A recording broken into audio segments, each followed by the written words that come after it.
Yeah, yeah. Get ready, it's barely down the line. It's Breakfast with Bob.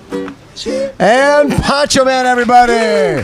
Welcome back to day 4 of Breakfast with Bob, our Kona World Championship edition from beautiful Huggo's on the Rocks. My name is Bob Babbitt, brought to you by HOKA, Fly Human Fly, Master Spas, Precision Fuel and Hydration, Crush Your Race Nutrition, Deboer, Outrigger, Kona Resort and Spa, stay longer, save more. And, of course, our Challenge Athletes Foundation. Our next guest, Mr. Neal Henderson, coach to Chelsea Sodaro and so many others. Round of applause for Mr. Neal Henderson. How you doing, Neal? I'm good, Bob. It's really great to be here. Such a pleasure. And so, for you were a pro triathlete at some point.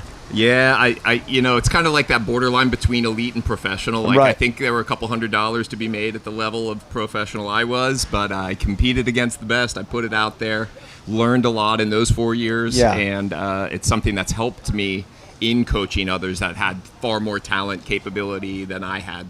And we're talking Taylor Knibb, Taylor Phinney, Chelsea Sodaro now. I mean, so many great athletes over time. Is there something that connects all of these amazing athletes you've worked with? I mean, there's a drive, honestly, in those absolute top performers, those world champions, those people who rise to be that best human on the day in the biggest events. There's something that's deep inside of them, and I always want to help remove the barriers that prevent them from potentially repeating those kind of successes when they have them. So when you're working with Chelsea Sodaro now, and Chelsea's won here in 2022. This in World Championships, she was 3rd in Nice. She was 6th here. She's always steps up when the lights are brightest. But I think if people were picking here today, they're thinking, okay, Chelsea's won before, but she's not going to win here. Yeah. But Chelsea likes that underdog status. Yeah, she's an absolute fighter. And, one of those things, it's easy always to look at, like, what have you done recently? Right. And then there's a momentum there. But there's also things that happen, in those builds that no one else sees. And sometimes you don't get out in performances leading into these biggest events the work that you put in. Yes. And you don't get that return.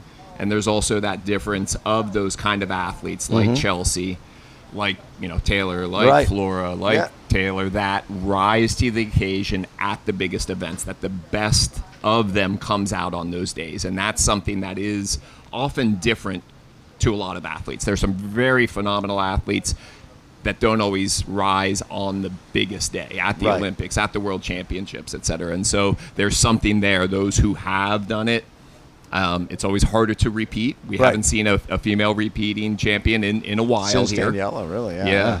But though there are individuals who can figure it out and then do that, and that's what we were looking.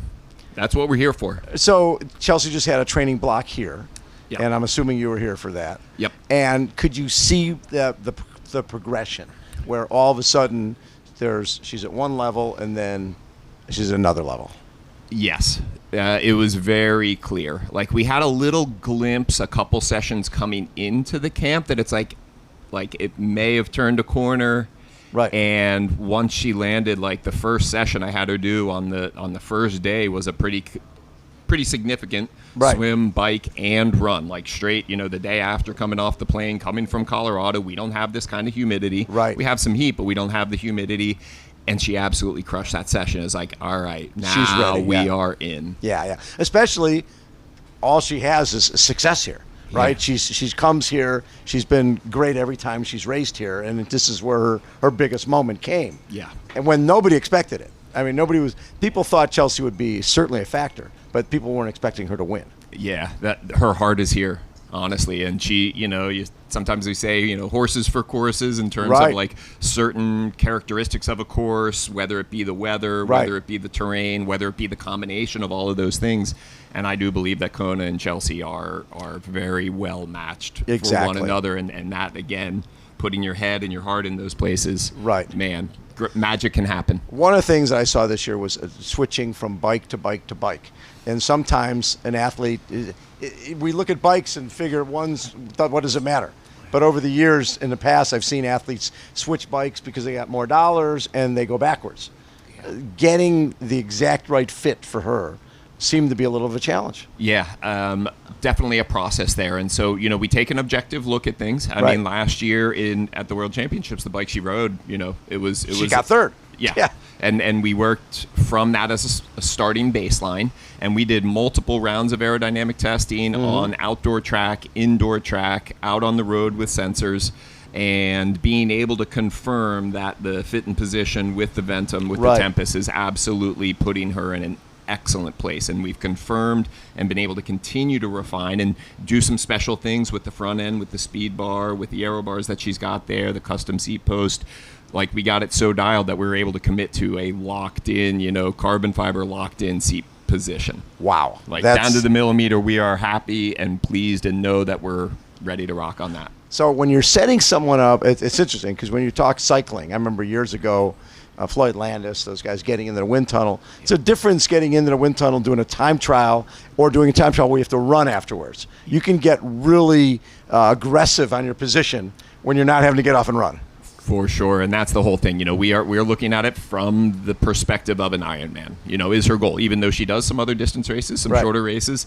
It is about being able to perform and run a 42.2 kilometer marathon after an excellent bike. And so we're not giving anything up in the position that she has. We're truly being able to optimize for both the performance on the bike and for the run after. So, and the other interesting thing you bring up there is, like, a wind tunnel. A lot of times people can get into wonderful shapes in a wind tunnel with super low numbers, the CDA, the drag number. But can they actually ride it outside? And that's why we do a lot of our testing on a velodrome, outdoors with sensors, where it's actually you're piloting the bike. The rider has to be able to ride the position, produce the power to go the speed in that way, versus kind of this slightly artificial. It's a wonderful, we use wind tunnels at time, but there's a lot more that we do often out on the road, and even with some software things now too, that we can look at, like, what if we did X, Y, and Z with the CFD modeling, with the Aero app that I have. So you've been around long enough before people were going into wind tunnels. And I remember Mark Allen back in the day, he'd have people send him wheels. He'd go out to Fiesta Island in San Diego and see which ones were the fastest. Exactly. Right? That's what he would do. Yeah. And he wasn't going to take the money. He was going to, what is the best equipment for my speed? Because at the end of the day, you win, the dollars will take care of themselves. Yeah. So how do you, when being one of those guys who looked at it back then when you didn't have the wind tunnel and all these other ways to test, was it hard to go, okay, I want to do this by feel. I'm doing it my way. Yeah.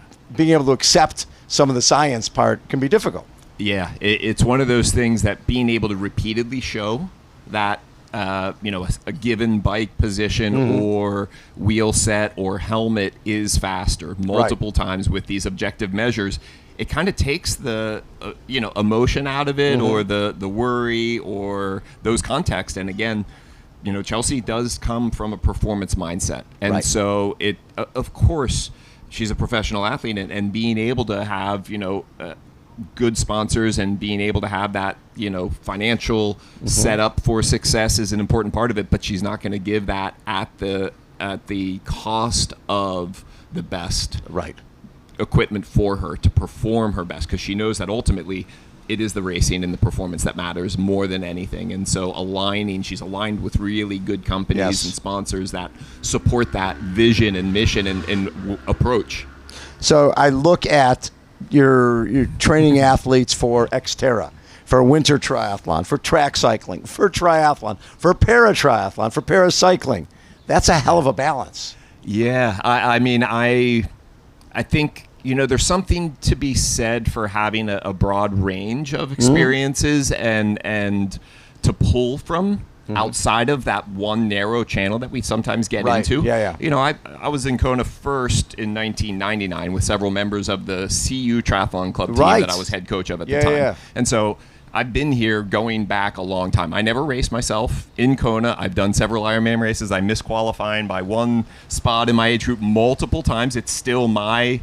I'm still chasing my white whale out here. I someday want to get to do it. I actually have done the swim with Trish Downing in 2006 and 2010, one of those para triathletes here. So I've actually done the swim in Kona as a guide behind her. But for me, there's all these different perspectives that I get in working with different athletes in different sports that sometimes inform a little bit, because the stuff we do, say, in track cycling, again, the speeds are extremely high, and so the aerodynamic margins there make massive differences. In an Ironman, the speed isn't as high, but the duration is so long. So again, those same small attention to details and aerodynamics can actually play a major factor.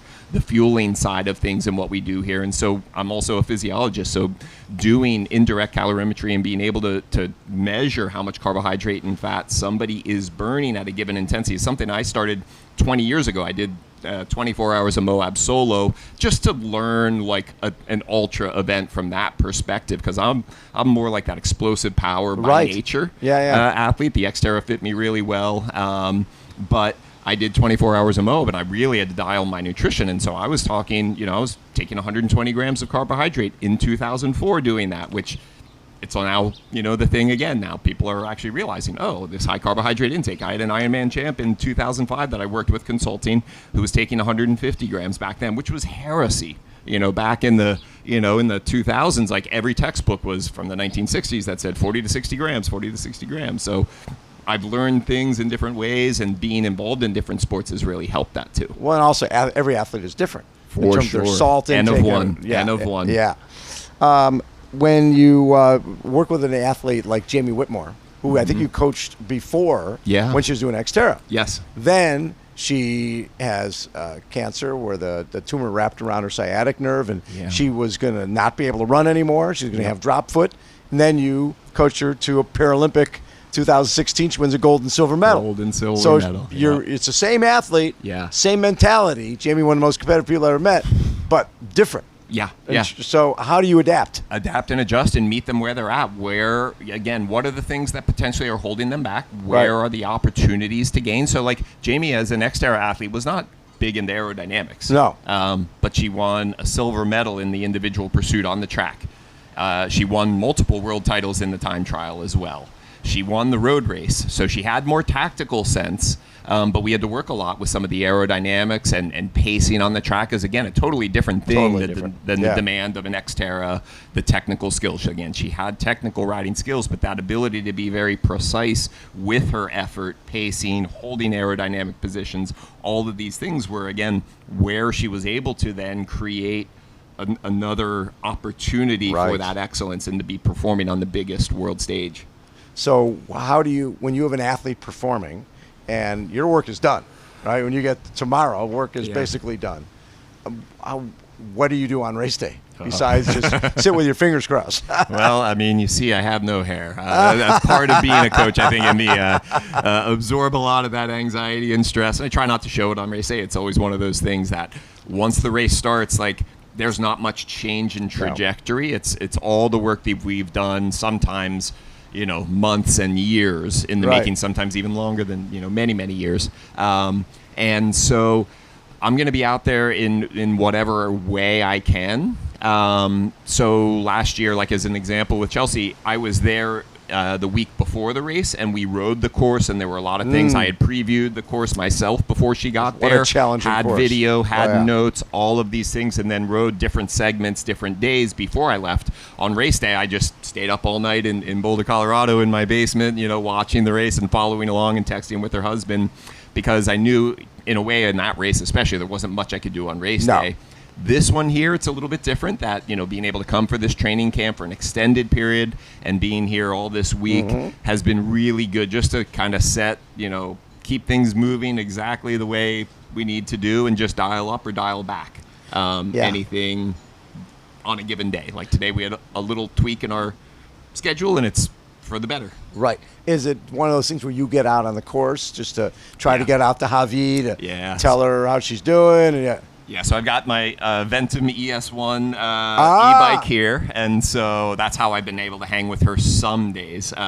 She's mostly when it's going uphill. I have the power on the downhill. Like the e-bike speed doesn't help. I'm sprinting to try to stay in the draft. But as soon as the swim's over, I'm going to shoot out as far as I can just to get kind of a reference point. So when they do the Kuakini and whatnot, I'll get out at least a few few kilometers, a few miles out there to get a little bit of information there, and run. I'll be able to do a little bit of that hop ahead in bits and pieces and get a little bit of information here. It's pretty limited though.